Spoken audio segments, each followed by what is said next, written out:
Halo Sobat Kuliner SMK, siap belajar hal seru hari ini? Yuk kenalan dulu sama dua pahlawan dapur kita, CHSE dan HACCP. CHSE bikin dapur kita bersih, sehat, aman, dan ramah lingkungan. Sementara HACCP jadi pelindung makanan, biar tetap aman dari bahan mentah sampai disajikan. Yuk jadi chef masa depan yang paham CHSE dan HACCP.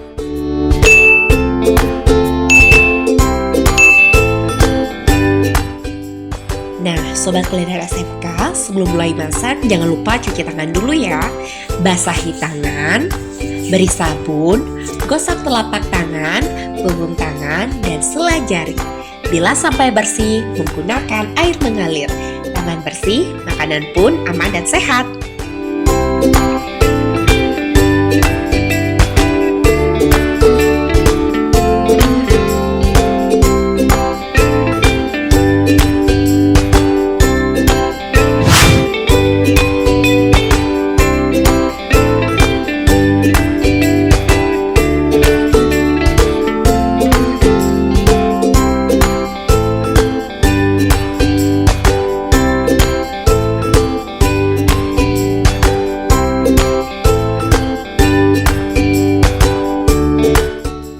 Jika dilihat dari CHSE dan HACCP, dapur sehat itu bersih, aman, dan bebas dari bahaya kontaminasi.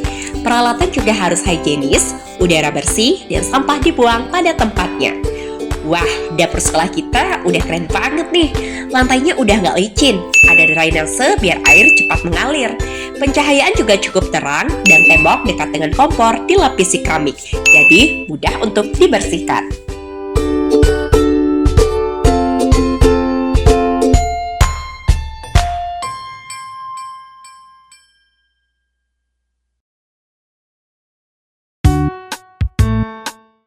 Standar grooming di dapur wajib lengkap loh Sobat Kuliner, mulai dari menggunakan topi chef, double breast jacket, necktie, trouser, apron, side towel, dan safety shoes.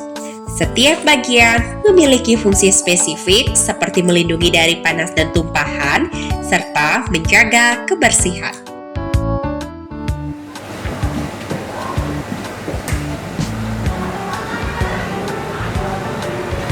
Baik, selamat pagi semuanya. Pagi, Ibu. Gimana kabar kalian hari ini? Baik. Sudah siap untuk praktek? Siap. Baik, jika sudah siap, silakan langsung ambil bahannya dan kita akan praktek sesuai dengan menu yang hari ini akan dipelajari ya. Baik. Silakan. Bayangin deh, meja dapur penuh debu dan alat belum dicuci. Ih, kuman pasti betah. Makanya, bersihkan meja, cuci peralatan, dan jangan gunakan lap yang sama untuk meja dan peralatan memasak. Permisi Bu, mejanya sudah saya selesai lap. Belum, Prisla, masih ada debu, dibersihkan lagi ya. Oh iya, maaf Bu, kurang Iya, teliti. nggak apa-apa, silakan dibersihkan Oke lagi. Bu.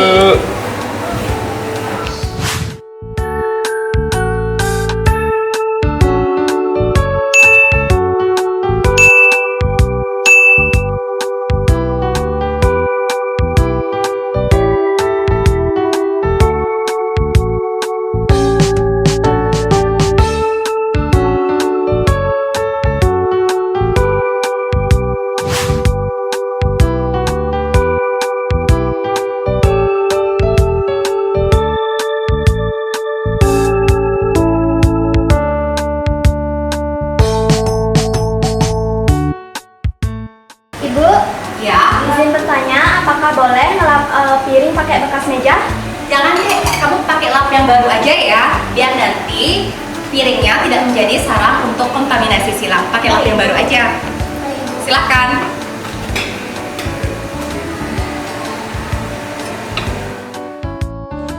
Supaya bahan makanan tetap aman, simpan sesuai aturannya ya. Daging dan ikan boleh masuk ke dalam freezer di suhu minus 18 derajat Celcius. Bahan segar seperti sayuran dan buah dapat disimpan di chiller dengan suhu 0-5 derajat Celcius. Ingat, makanan matang di rak atas, bahan mentah di rak bawah, biar makanan matang tidak ketetesan cairan dari daging yang mentah. Penyimpanan rapi sama dengan dapur aman dan higienis.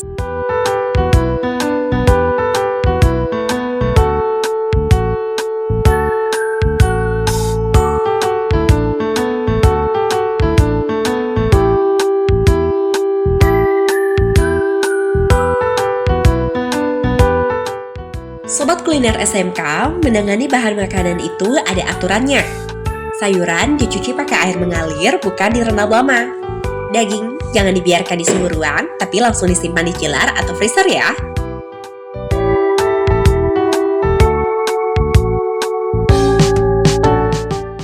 Sobat kuliner SMK, penggunaan talenan itu warnanya berbeda-beda karena fungsinya juga beda.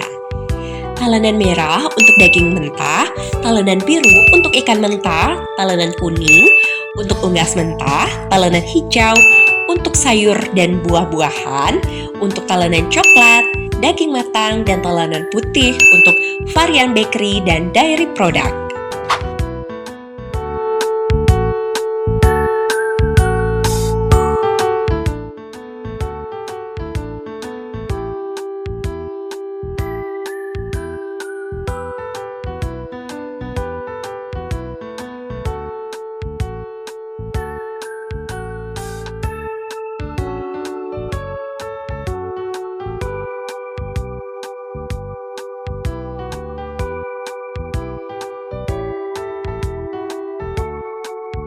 Waduh, talenan bekas potongan ayam dikerumunin semut.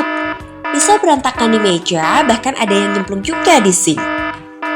Ingat ya, ini bisa jadi sumber kontaminasi loh. Yuk biasakan bersihkan alat segera setelah dipakai. Nah, kalau ambil makanan dari oven, jangan lupa pakai hand glove ya. Aman dari panas, hygiene, dan sesuai standar CHSE dan HACCP. Krisna, itu Iya, panas Bu. nggak? Panas, Bu. Ya udah, hati-hati, baru saja dibilang kalau ngambil barang panas gunakan futongnya ya, jangan Baik, pakai Bu. tangan. Ya, Bu. Maaf ya. Keren! Sebelum plating selalu gunakan hand glove ya. Bukan cuma biar terlihat rapi, tapi juga supaya makanan tetap hygiene dan aman dikonsumsi. Ingat, tangan bersih sama dengan plating yang sempurna ala CHSE dan HACCP.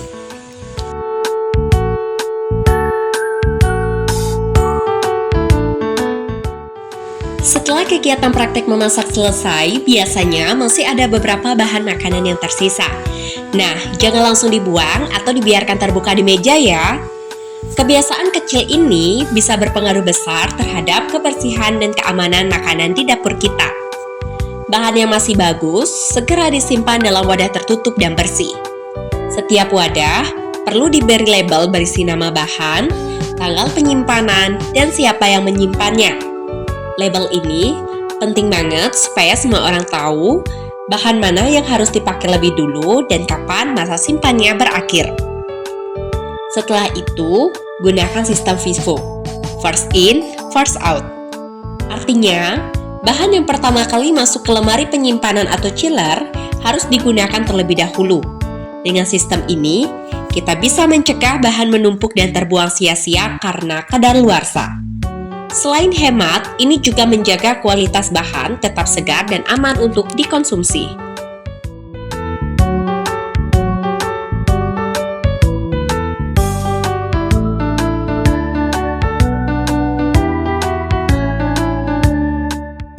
Nah, HACCP itu memiliki 7 prinsip utama. Yang pertama, identifikasi bahaya. Cari tahu apa aja bahaya yang ada di dapur. Yang kedua, tentukan CCP atau titik kendali kritis. Di bagian mana kita harus ekstra hati-hati. Yang ketiga, batas kritis. Misalnya, suhu ayam matang minimal 75 derajat Celcius. Yang keempat, pemantauan. Catat suhu, periksa kondisi. Yang kelima, tindakan koreksi. Kalau ada yang salah, langsung perbaiki. Yang keenam, verifikasi. Pastikan semua prosedur benar untuk dijalankan. Yang ketujuh, dokumentasi. Catat semua sebagai bukti.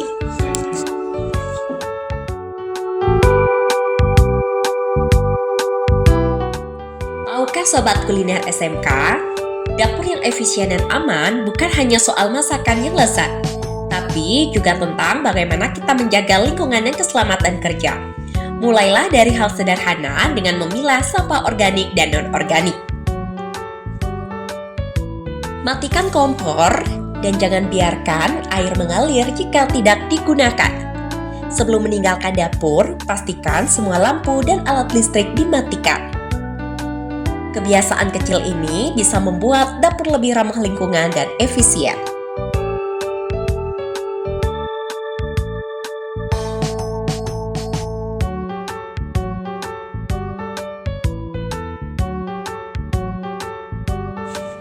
Jika lantai basah, segera pel dengan hati-hati.